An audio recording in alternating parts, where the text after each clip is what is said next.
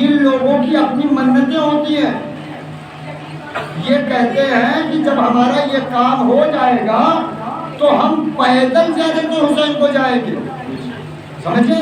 اور ان کی منتیں پوری ہو جاتی ہیں، آپ ان کو کار والا سمجھیے، یہ بڑے لوگ ہیں، کوئی معمولی نہیں ہے، یہاں پٹرول مہنگا بھی نہیں ہے، سب آسان ہے، لیکن یہ پیدل جائیں گے چونکہ ان کی منت ہے۔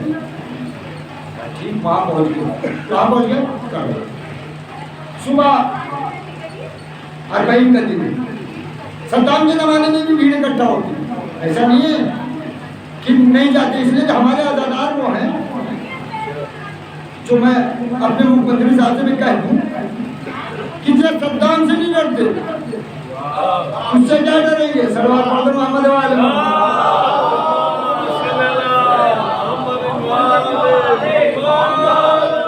وہاں گئے تو ہم لوگوں کے لیے تو ہوٹل تھا،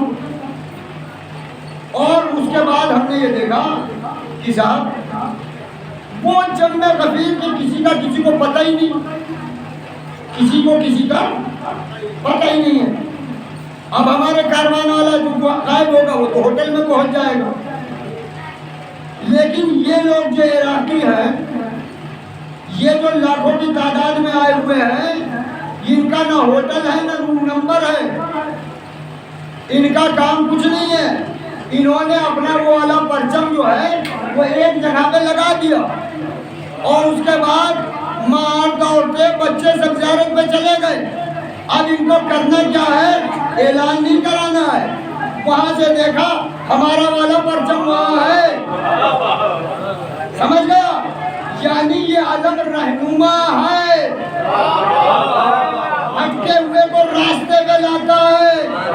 بھائی پریشان نہ ہونا علم کے نکلنے سے، ہم چاہ رہے ہیں جو مسلمان بھٹکا ہوا ہے راستے پہ آ جائے۔ صلوات پڑھ دے محمد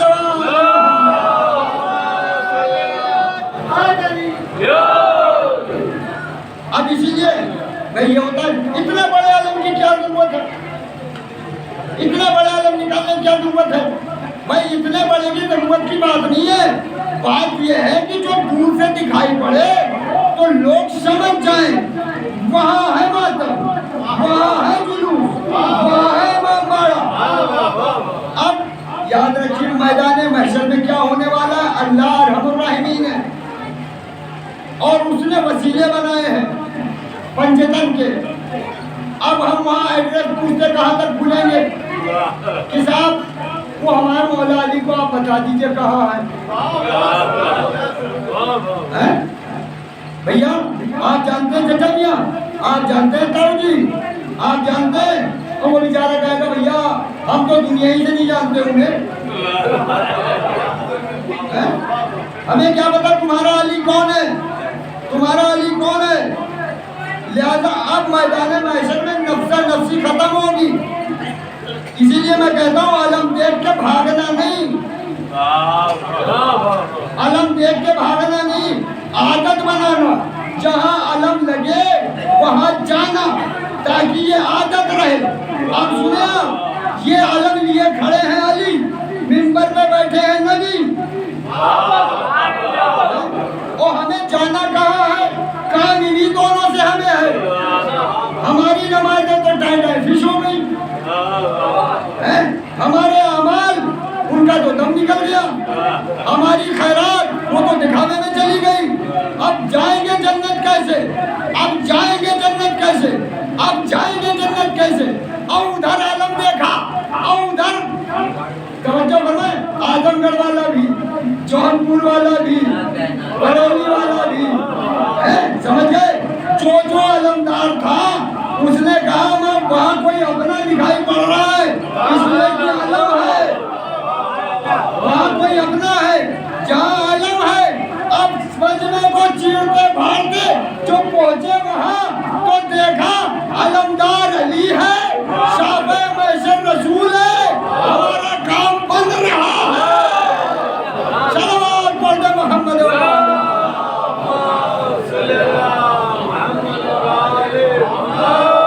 علم کو معمولی نہ سمجھیں، یہ علم حشر میں بھی، حشر میں بھی ہے۔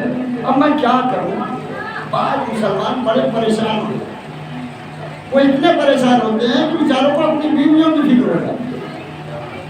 پتہ نہیں فلم دیکھنے کے بعد میری بیوی جائز رہ گئی کہ ناجائز ہو گئی ہے نا.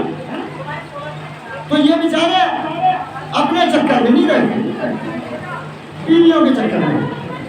کل پڑھوں گا مسئلہ دوسرا آیات دراجی اگر میں بھول جاؤں گا. صلوات پڑھیں محمد والے.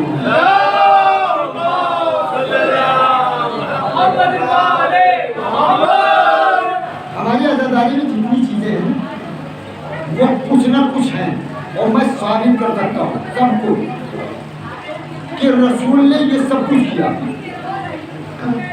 رسول نے علم علی کو دیا، علی نے علم عباس کو دیا، اور اتنے بڑی جنگ کا علمدار کون بنا؟ عباس. علمدار کا ٹرانسلیٹ میں کر دیتا ہوں. علمدار لشکر کا مطلب ہوتا ہے چیف، آرمی چیف. پرانی باتیں ہیں نا، یہ نوجوان نہیں سمجھ رہے ہوں گے. آرمی چیف اس کا مطلب ہوتا ہے آرمی چیف، یعنی بادشاہ، صدر، پردھان منتری یہ ڈیسائیڈ کریں گے کہ جنگ ہونا ہے کہ نہیں ہونا ہے. اور جب انہوں نے ڈیسائیڈ کر دیا کہ جنگ ہونا ہے تو اب یہ نہیں جائیں گے وہاں، یہ بارڈر پہ نہیں جائیں گے، یہ چین سے لڑنے نہیں جائیں گے، بلکہ چیف لڑے گا اور لڑائے گا. سمجھ گیا؟ آرمی چیف لڑے گا، لڑائے گا. سنیں، کربلا کی جنگ ہے، عجب توازن ہے. ایک طرف 72، ایک طرف سب سے کم والی روایت 1,30,000. کتنے؟ 1,30,000. حسین کے پاس مولا عباس آئے 9 محرم. اور کیسے آئے سن لیجیے. وہاں فوج آگے بڑھ رہی تھی. 9 محرم کو شیون جو ہے وہ ابن اعجاز سے اتنا بڑا پروانہ لکھا کے لایا کہ تم کو میں نے حسین سے بات کرنے کے لیے پیسر سال نہیں بھیجا ہے، تم ابھی جنگ کرو، اور اگر ابھی نہیں جنگ کر سکتے ہو تو یہ چیف آرمی والا کام شیون کو دے دو. اس نے سوچا یار یہ تو منکر میرے ہاتھ سے گیا، لہٰذا اس نے فوجر کو آرڈر دے دیا جاؤ آگے بڑھو، جنگ کرو. عصر کا وقت، عصر کا وقت ہے 9 محرم. ادھر کے چیف نے دیکھا لشکر بڑھ رہا ہے، عباس نے آگے بڑھے. کیا کیا ہے؟ کہا حملہ. کہنے لگے حملہ؟ ابھی تو میرے آقا نے کچھ کہا نہیں.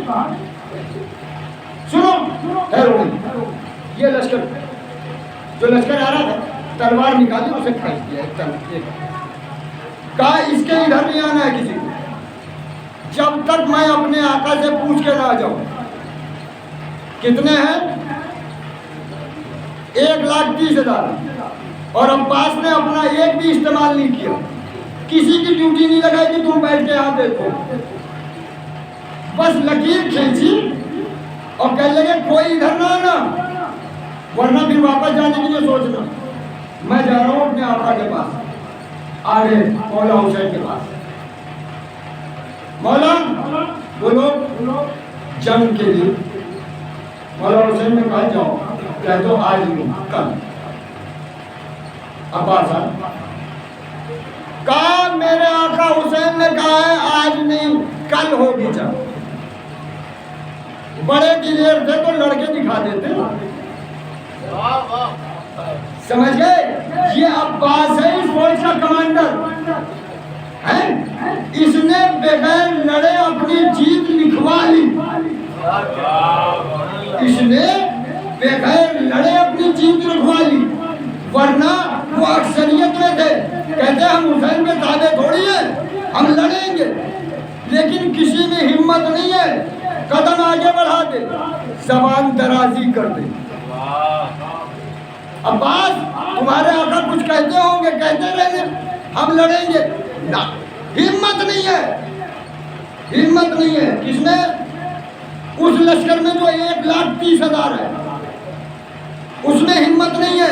پیسر ساتھ بھی اس میں ہے، شمر بھی اس میں ہے، بڑے بڑے اسی میں ہے ابھی، لیکن ہمت نہیں ہے، یہ جیت نہیں تو کیا ہے؟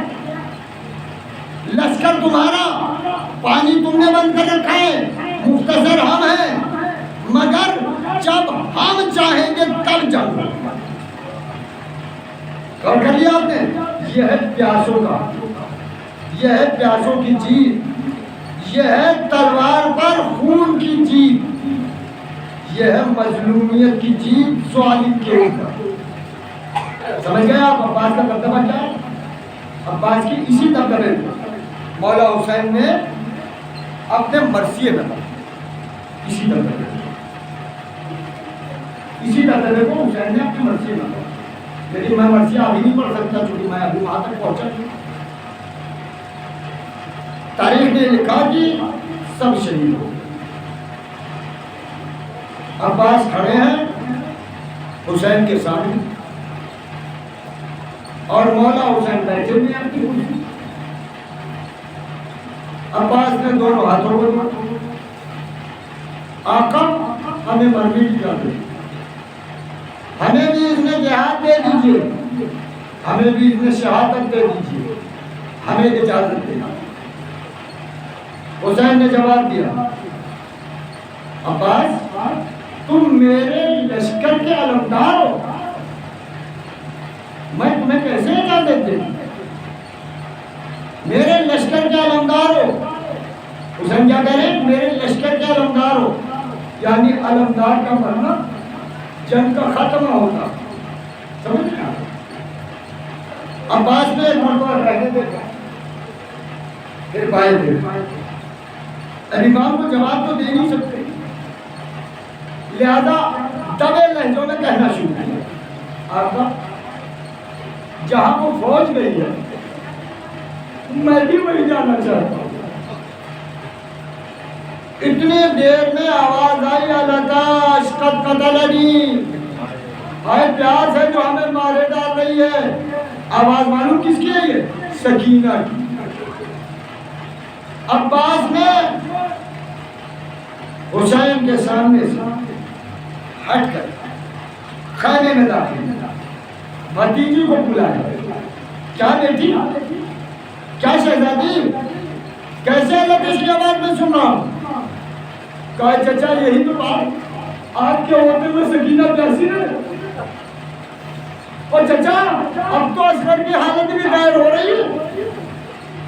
عباس نے کہا ٹھیک، مشکیزہ لاؤ، مشکیزہ لاؤ، مشکیزہ لی، کاندھے پہ مشکیزہ لی، گود میں سکینہ کو اٹھایا اور حضور امام میں آیا، امام کے سامنے آیا۔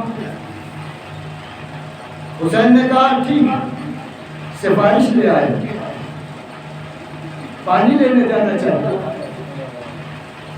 لاؤ سکینہ کو مجھے، اور عالم ذرا جھکاؤ۔ عباس نے عالم جھکایا، مولا نے اس پر لکھا ہوا تھا نصر من اللہ و فتح قریب، اسے قلم زد کر دیا اور نیچے لکھا انا للہ و انا الیہ راجعون، ہم اللہ کی بارگاہ کی طرف جائیں اور ہمیں اللہ کی بارگاہ میں جانا ہے۔ سکینہ کو اپنی گود میں لی، عباس کو رخصت کیا، کہا بھیا جنگ نہ کرو، جنگ نہ کرنا، تلوار دے کے نہیں بھیج رہا ہوں، یہ نیزہ تمہاری اپنی حفاظت کے لیے ہے بس۔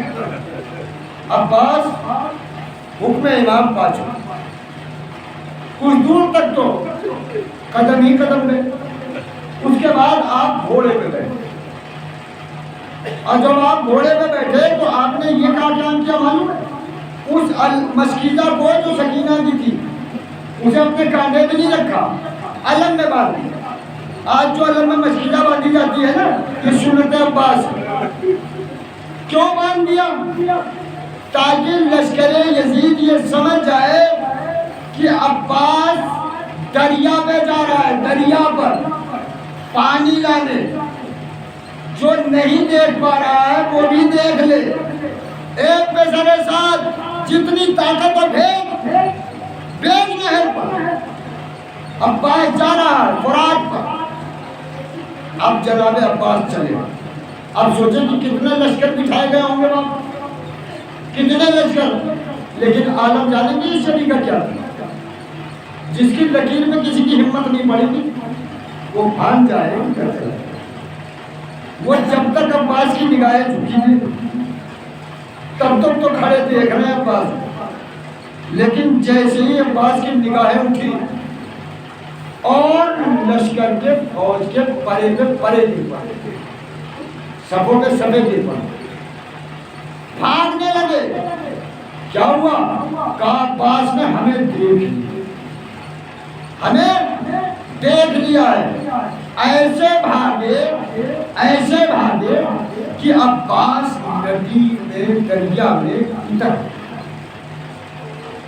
دیکھیے بہت اونچی مرحلہ ہے جو میں پڑھ رہا ہوں, اس کو آپ سمجھیے گا, اپنی جگہ سوچ لیجیے گا. میں اسی لیے میں ساری چیزیں پڑھتے رہا ہوں تاکہ مسائل میں نہ سمجھانا پڑے. گئے کہاں؟ دریا کے کنارے. دریا کا کنارہ ہوتا ہے نشیب. اب عباس ہے نیچے, فوج ہے اوپر. ہمت نہیں کہ شیر کو کوئی چھیڑ دے. اور اس کے بعد آپ نے مشکیزہ کے دہانے کو علم پر سے اتارا, دہانے میں کھولا, کھولنے کے بعد اس کو دریا میں ڈالا. چمڑے کی ہوتی ہے, ٹائم لگے گا. اطمینان سے عباس نے بھرا اس کو. اطمینان سے بھرنے کے بعد اس پہ وفادار سے اطمینان کا اظہار کیا. کہا تم بھی تو کیسا پیلے پر. لیکن اس رہبار نے منہ پھیر کے کھانے کا اشارہ کیا, یعنی اپنے زمانے میں زبانی میں کر سکیلا پیاسی رہے میں پانی پی, یہ تو وفاداری نہیں ہے. اور اس کے بعد عباس نے چلو میں پانی پیا. دنیا یہ سمجھی کہ شاید پی لیں گے, نہیں, اس لیے کہ یہ پانی کو سمجھانا ضروری تھا. اس پانی کو سمجھانا ضروری تھا. عباس نے چلو میں لیا اور کیا سوچا, اور پھر دریا میں مار دیا.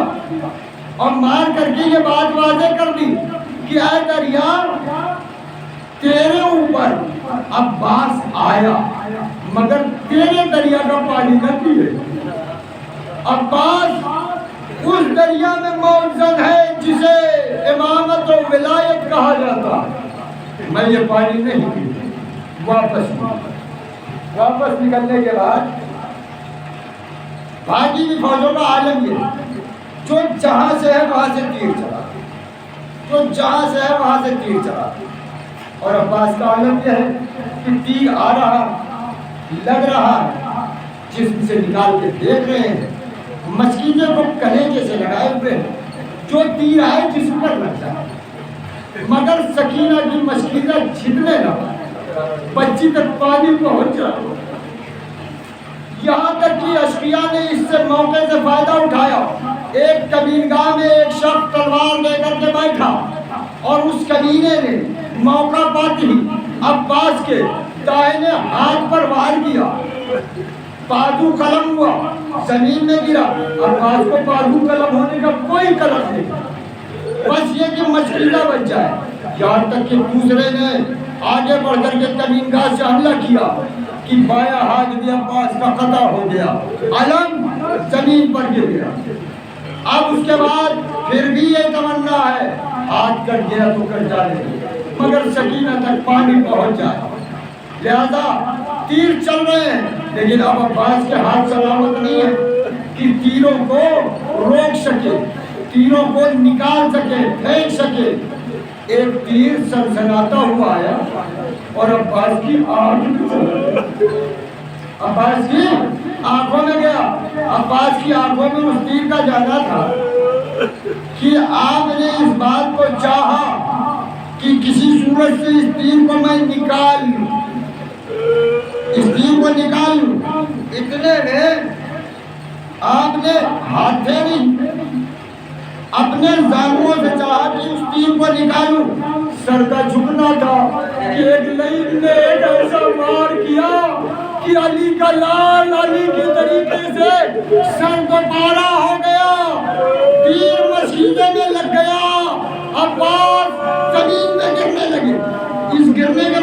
وہ شہزادی نے ناظرین سے بتایا کہ میرے عباس کا مسائل یہ ضرور پڑھا کرو، اس لیے کہ ہر شہید جب زمین پر گرا تو اس کے ہاتھ سلامت تھے، میرا عباس جب گرا تو اس کے ہاتھ سلامت تھے، سر کے بال عباس زمین پر آئے، آواز دی آقا سلام آخر قبول ہو۔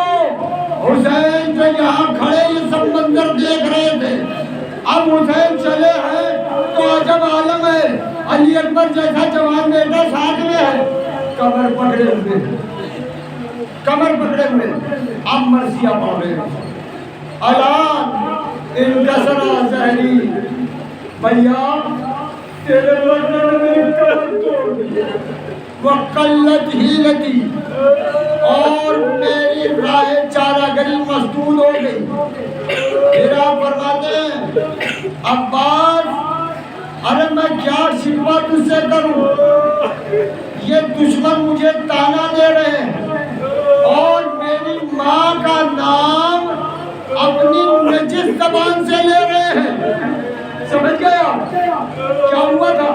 جب عباس کی شہادت واقع ہونے لگی تو اشقیاء نے وہاں سے کہنا شروع کیا، ارے فاطمہ کے لال جس پر تمہیں بڑا بھروسہ تھا، جس پر بڑا تکیہ تھا، جس پر عباس پر بڑا اطمینان تھا، اب وہ فاطمہ کا لال تمہارا عباس نہیں رہا۔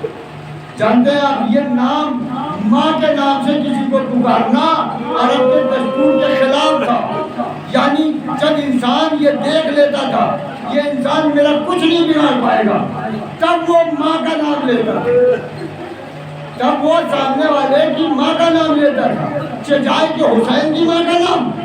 حسین کو اس بات کا اتنا کلک کہ آپ نے مرثیہ کی بات پڑھ دی کہ بھیا تیرے مرنے سے یہ لعین اپنے نجس منہ سے میری معصومہ ماں کا نام لے رہے ہیں۔ منزل آگے بڑھی، اب حسین نے وہ والا پڑھا جو میں نے ابھی آپ کو چھوڑا تھا جہاں سے، وہ تصور یاد رکھیے گا۔ فرماتے ہیں بھیا عباس اب وہ آنکھیں جگے گی جو تیری وجہ سے اطمینان سے سوتی تھی، اور وہ آنکھیں سوئے گی جو تیرے خوف کی وجہ سے جگتی رہتی تھی۔ پہنچ گئے حسین عباس کے پاس، عباس کوئی خواہش کہا بھیا آقا ایک ہی خواہش، کہا کیا ہے؟ کہا ایک آنکھ میں خون جم گیا، ایک میں تیر لگ گیا، میں نے جب آنکھیں کھولی اس دنیا میں تو میں نے آپ کے چہرے کی زیارت کی، اب میں یہ چاہتا ہوں جب اس دنیا سے جا رہا ہوں تو آپ کے چہرے کی زیارت کروں۔ لیجیے حضرت عباس کو حسین نے اس شان سے نکالا، اب آنکھ کو اٹھایا، خون آنکھوں سے صاف کیا، عباس نے حسرت بھری نگاہوں سے دیکھا۔ اب حسین نے کہا عباس ایک ہماری تمنا بھی پوری کر جاؤ، ایک تمنا ہماری بھی پوری کر جاؤ۔ کہا جلد کہیے، اس لیے کہ اب روح ساتھ چھوڑنا چاہتی ہے۔ کہا عباس تم نے ہمیشہ مجھے آقا کہا، ایک مرتبہ بھیا کر کے پکار دو۔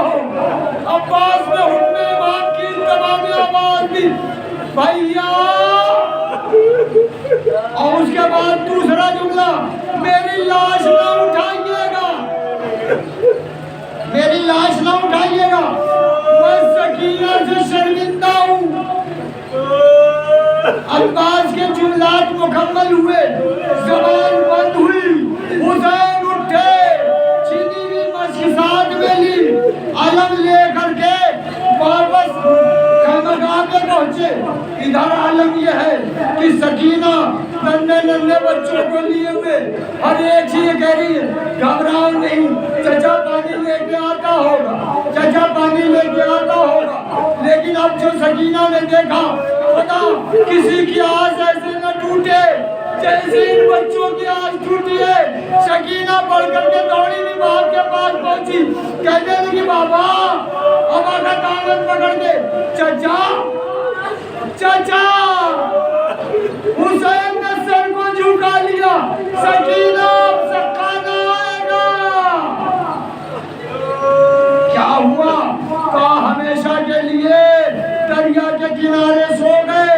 سکینہ نے کہا بچوں کودے پھینکو، میرا چچا مارا گیا، اب پانی ہمیں نہ ملے گا۔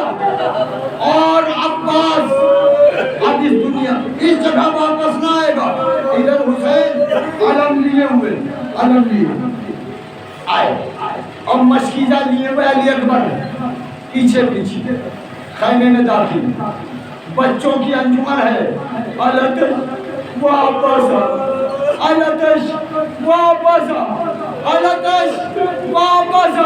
اب سمجھ گیا یہ جو لوہا پڑھا جاتا ہے نا، ہو گیا مرنا ستم عباس کا۔ یہ اہل حرم کے اوپر بڑا ستم اس لیے ہو گیا، بچوں کو سمجھایا جاتا تھا، تسلی دی جاتی تھی، یہ کہہ کر کے عباس ہے نا، دشمن سے نہ ڈرو، عباس ہے، پیاس سے نہ ملکو، عباس ہے، گھڑکیوں میں سوچو نہیں، عباس ہے۔ اب مائیں اپنے بچوں کو کیسے سنبھالے گی؟ اب رباب سکینہ کو کیسے سنبھالے گی؟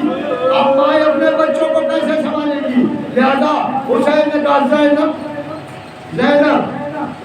علم بڑھا، جنگ ختم ہو گئی، علمدار مارا گیا۔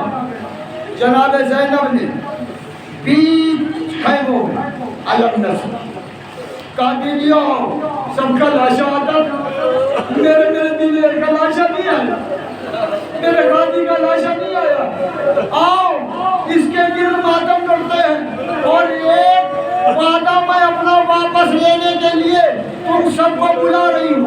یہ تمام خواتین آ گئی، خیمے میں جو خواتین تھی وہ آ گئی، اور زینب نے مرثیہ شروع کیا۔ حسین کا مرثیہ ختم ہو چکا ہے، اب زینب کہہ رہی ہے کہ بھائیوں، ارے بہنوں، ارے بیویوں سنو، میرا عباس مارا گیا، لیکن میں نے اپنے باپ سے ایک مرتبہ اس بات کو سنا تھا، جس پر میں یہ سوچتی تھی کہ جس کا عباس جیسا بھائی ہو اس کی چادر کون چھین سکتا ہے، لہذا اس کے ہی بل پر میں نے تم سے یہ وعدہ کیا تھا کہ تمہاری پردے کی حفاظت میں کروں گی۔ یہ میں میرا عباس تھا، ارے اب عباس نہیں رہا، لہذا اب میں اس وعدے کو واپس لے رہی ہوں۔ اب عباس نہیں رہا، میں وعدے کو واپس لے رہی ہوں۔ اب بیویوں نے بھی آس توڑ دی، اب ہمارے پردے سلامت نہ رہیں گے، اب ہمارے بچے سلامت نہ رہیں گے۔ اور شاید سکینہ نے بھی اپنے رخساروں پہ ہاتھ رکھا، چچا آپ چلے گئے، لیکن اب شبر تماچے مارے گا تو کون بچائے؟